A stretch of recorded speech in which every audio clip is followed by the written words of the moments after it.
I'd like to welcome you to the 2020 YLTSIG Annual Web Conference. If you've been with us here already during the day, welcome back. The IATEFL YLTSIG Committee would like to sincerely thank our 2020 web conference sponsor, StudyCat. Without the support of Paul Geringer and the StudyCat team, this global event would not have been possible. You can sign up for a free StudyCat trial account with instant access to award-winning games and activities to engage young learners of English at studycat.com/schools. Our next talk will be jointly delivered by Larissa Tarasevich and Hugo Maldonado. Larissa has 25 years experience in ELT, working mainly with children and teenagers. She's been doing global projects for many years and is the coordinator of the Global Reading Club project. She's also an extensive reading World Congress Scholarship winner, a National Geographic Certified Educator, and an AKS Global Teacher Award Ambassador. Hugo is a state school teacher in Mexico. He has a BA in English language and has promoted extensive reading for over 10 years. As a board member of kidlink.org and a NatGeo Certified Educator, he interacts with learners around the globe, advocating for literacy and positive international collaboration. During Larissa and Hugo's talk, we recommend watching in speaker view. And if you have any questions, please type them in the Q&A box. So take it away, Larissa and Hugo. Please share your screen and good luck with your talk. Thank you very much.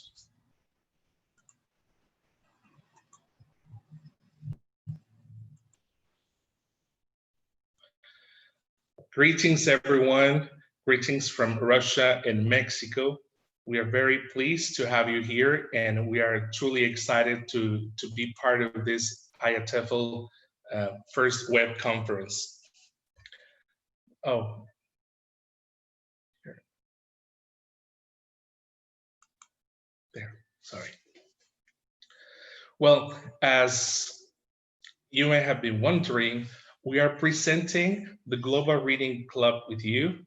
Larissa and I created this project some time ago, and our presentation will be divided into those sections. First, I will start talking about how this project came about, how it was born, and which were some of the elements that made it be alive. I'm going to also talk about our background in reading, and also Larissa, after I present, she's going to talk about all the different phases that are part of the project. She's going to talk in detail about the project and all the elements that are considered for you and your students to participate. Well, again, as I said, the background in reading for us is, as far as I remember, Larissa telling me that she, back in Russia, started promoting reading with her kids by reading and having storytelling every now and then.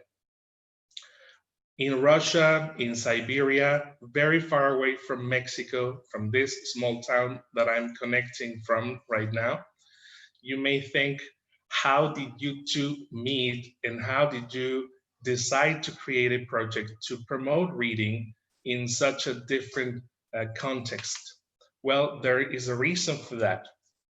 As stated before, Larissa was part of a scholarship that she won, and so did I. And we met back in the summer of 1917 in Tokyo at the 4th World Congress on Extensive Reading. The way we got there is because we shared with this foundation what we had been doing previously in different years of our practice. As I said, Larissa used puppets, Skype sessions, read alouds for many hours and with different parts of the world.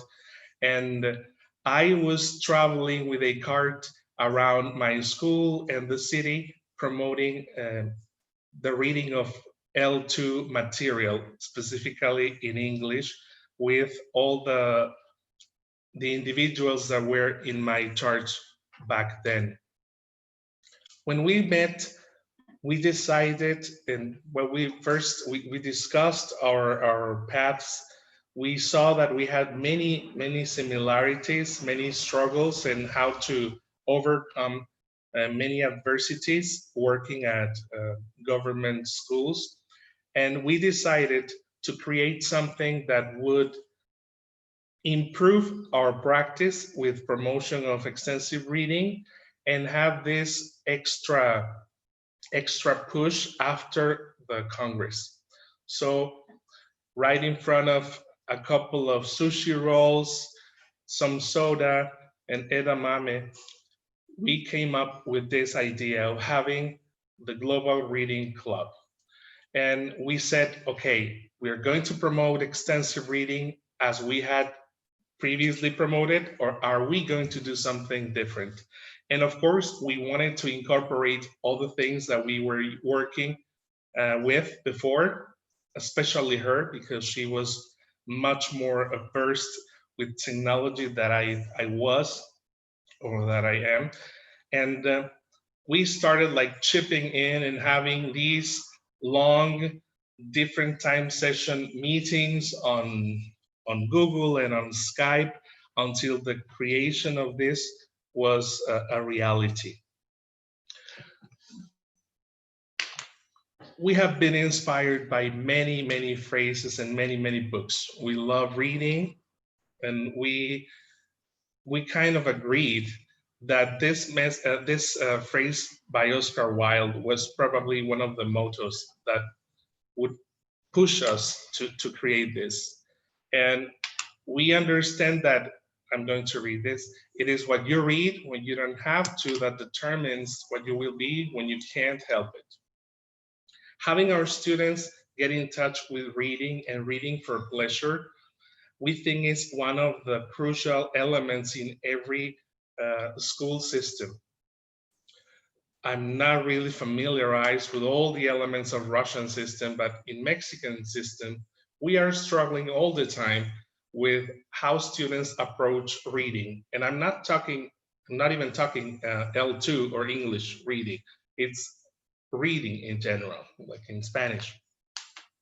So tackling the problem in here was one of my main goals. And when we understood that Larissa was trying to tackle that as well and promote reading in Russian by using English as the lingua franca, we said, okay, this is it. We have to put this as one of the elements of the Global Reading Club, a place where we can practice English with different people around the world, but also practicing and reading sometimes during this project in our own language, so that they connect and that they know how languages are connected and how the words and the musicality of languages are different and hence so rich to understand and be aware of. Now, it was the best pretext, pun intended, the best pretext to use and have many meetings with people around the world. First of all, we started with Krasnoyarsk Krai, where Larissa is, and my state, Veracruz. We started this direct conversation. We started piloting the program, and we saw how much students loved interacting and sharing what they read before or what they were reading. That cultural exchange and that period of cultural awareness made them aware that what they learn is not only to hand in to the teacher or to have a passing grade at school, but to actually interact and communicate and create community with people in a local and a global setting.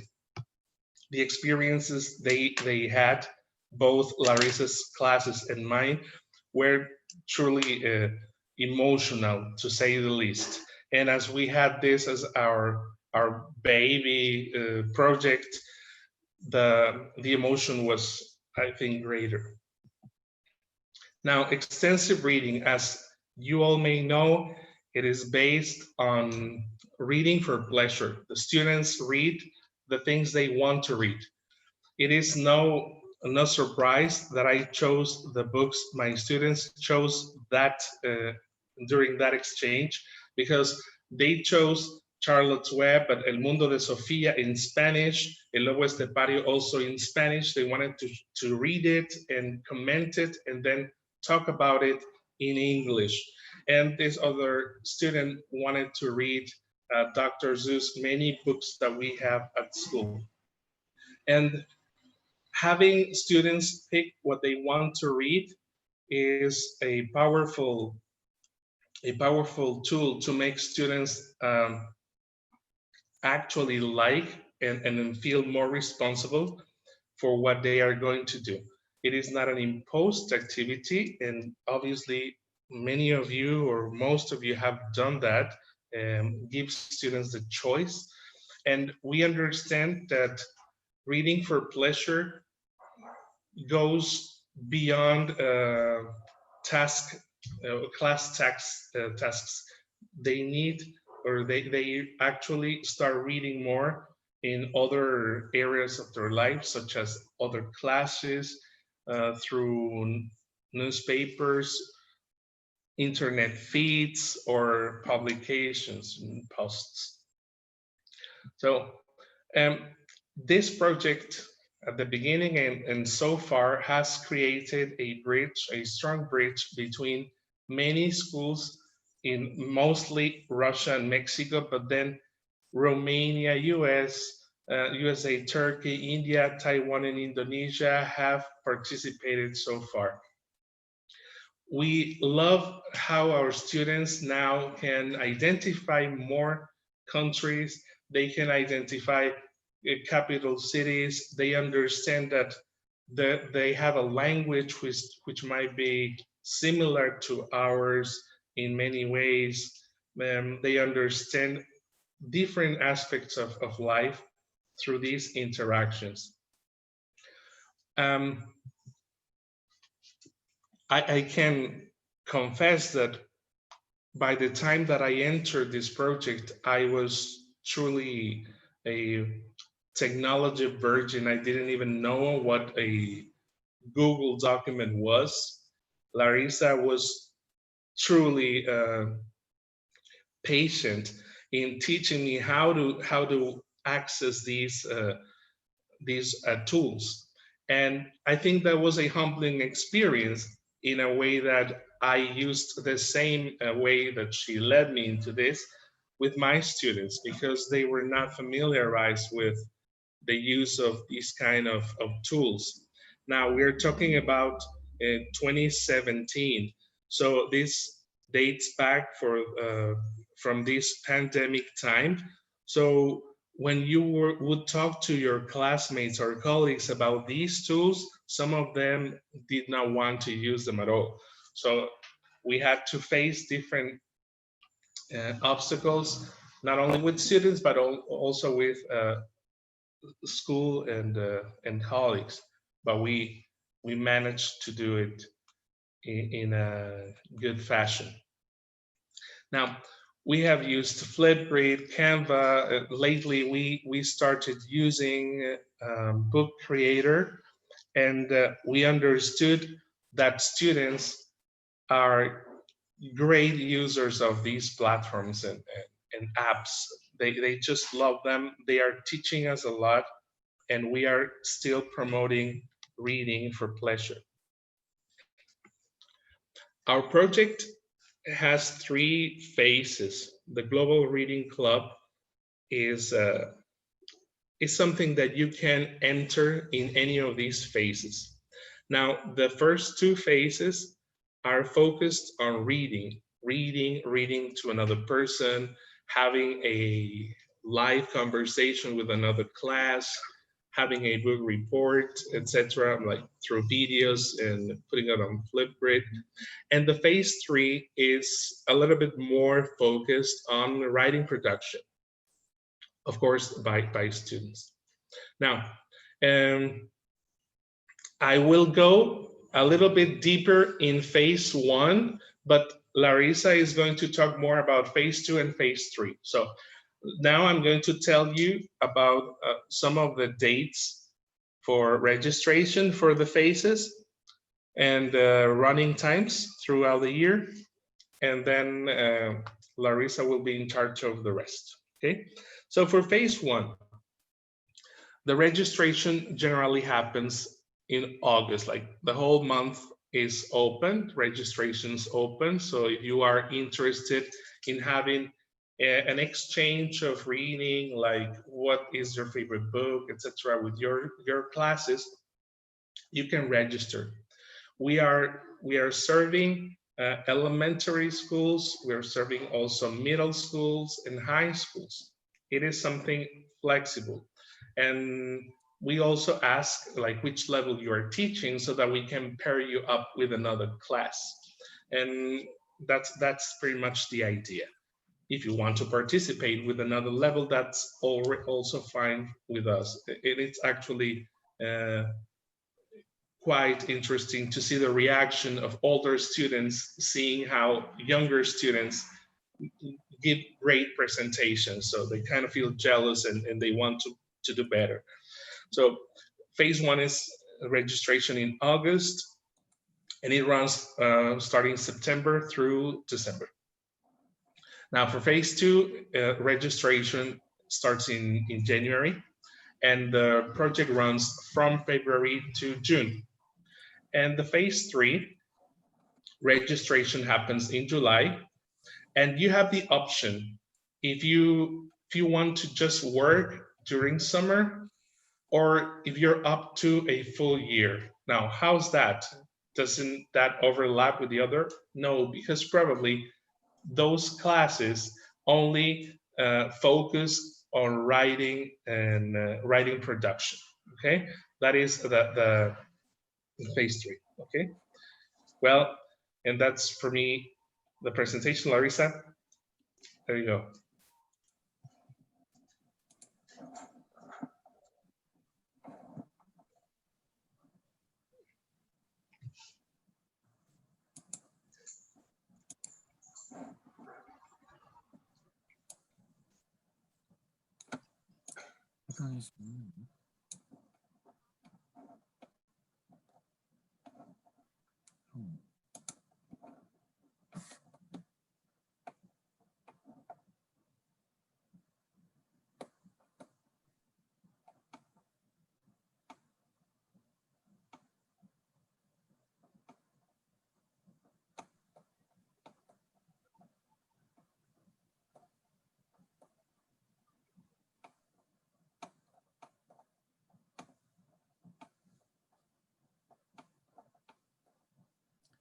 Larissa, we're having trouble hearing you. Can you check your audio settings, please?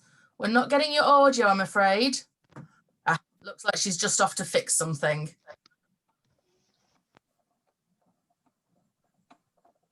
No, still nothing, I'm afraid, Larissa.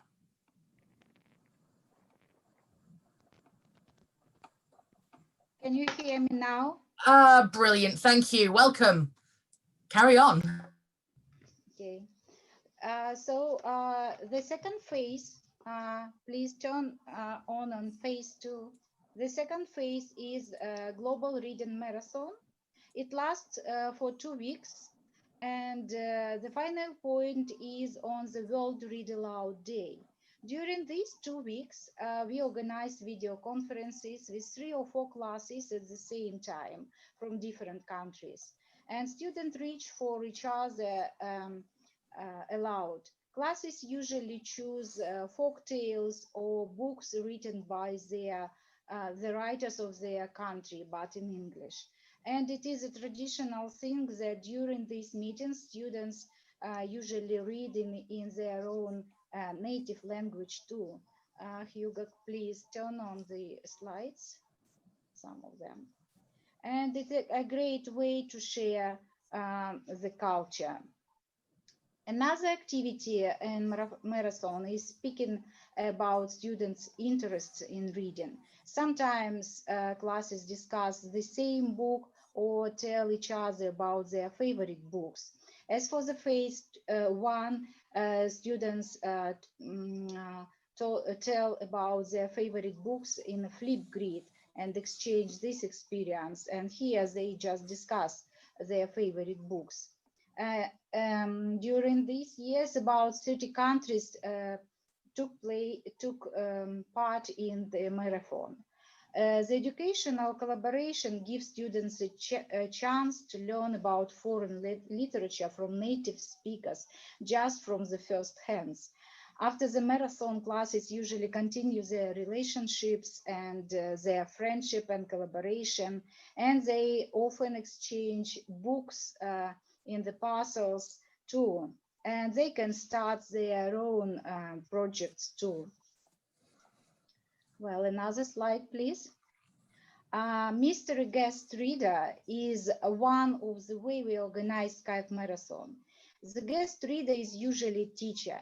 Well, sometimes it is impossible to organize online session with two classes because of time difference. And so the teachers are here to help. We are always here to help and to support. So we are guest readers at the lessons or at the sitting English clubs, for example. Students like such surprises very much, and such sessions are usually very active and engaging, and they give a great opportunity for extensive listening too. And it's a great experience in understanding various aspects while speaking to native, speaking and listen to native speakers. But the most interesting and thing and motivating thing in reading marathon is meeting English writers. Another slide, please. We always ask and invite English writers to our sessions, and they are very outgoing and kind. They're always eager to meet our students. So writers share their experience in creating stories and novels, and students are always very curious about such meetings, about such things, and they always have a lot of questions for writers. So last year we had a meeting with Kevin Crooks, an English children's writer from Southampton. The session was for Romanian and Russian students, and that was a very engaging session, as Kevin made it like a quiz when students were looking for the main character in his story in the pictures of the book. Well, Larissa, I'm sorry to interrupt, but I think we're still having a little bit of trouble hearing you. Could you just speak up a tiny little bit for everyone?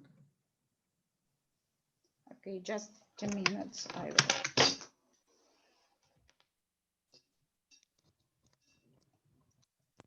Sorry about this, everyone. Larissa will be back in a moment.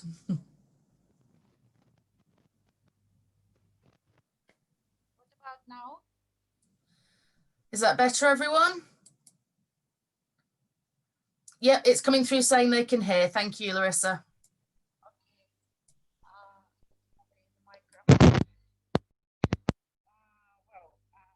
Well, I stopped with at session for teenagers. Teenagers met Michael Freeman after reading his book Egghead, and they discussed the problem of bullying in modern society, as the main character of the book had that problem. And also Michael discussed problems that teenagers face in everyday life. talking to real writers is an unforgettable experience for students, and that demanded from students good command of It looks like your sound's gone again, Larissa, I'm afraid. We do seem to be having some trouble here. I wonder, is Hugo maybe able to talk us through the rest of it, perhaps? He was very clear earlier. No problem for me, if Larissa agrees. Okay. We can't hear you, Larissa. Should I go on? I think if you carry on, Hugo, while we get Larissa maybe back for the Q&A, we'll get her back. Okay. Well, as she was saying, I removed the microphone. Can you hear me? We Yes? can. You're very quiet, so I think some people are having trouble. Hugo is definitely louder. Okay, Hugo, continue with the other. okay. As Larissa said, that was part of phase number 2, which is meeting writers and having students ask the direct questions to the person who wrote the book that probably they were reading before. So it gave them a good opportunity to come up with questions and ask them what the characters would go and do for the next book, etc. So these students from Armenia and Russia were quite excited about meeting these two great writers. As for phase 3, as I stated before, it is much more focused on the creation of stories. At the beginning, as we were just experimenting, we started obviously having the conversations with Kevin and Michael, and they also agreed on sharing these short videos to explain our students how to create their own stories. It was a treasure to have them both share their knowledge, their kindness, and their love for words. So we think that this is an extra feature that makes our students feel much more connected to the world of reading and thus writing. Now, we understood that this creates a local impact by promoting to the neighboring class, but also obviously it creates a global impact because students, as I said before, and as Larissa was describing, they have the interaction and the opportunity to talk to different kinds of students, different kinds of schools, because not only government-run schools are part of our project. Some other like high tech schools and with tons of budget schools are part of our project, so we can see the different realities that can happen and that it's part of learning.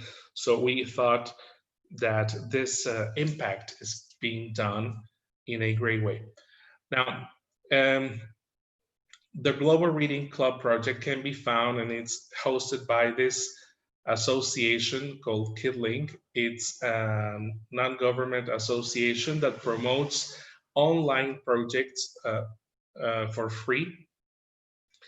And then we are part of that association now that we had the opportunity to participate and promote what we had already been doing through the extensive reading foundation and the love of books that we have. So if you're interested, you can click on that link and you will be displayed with the many projects that the association uses throughout the year.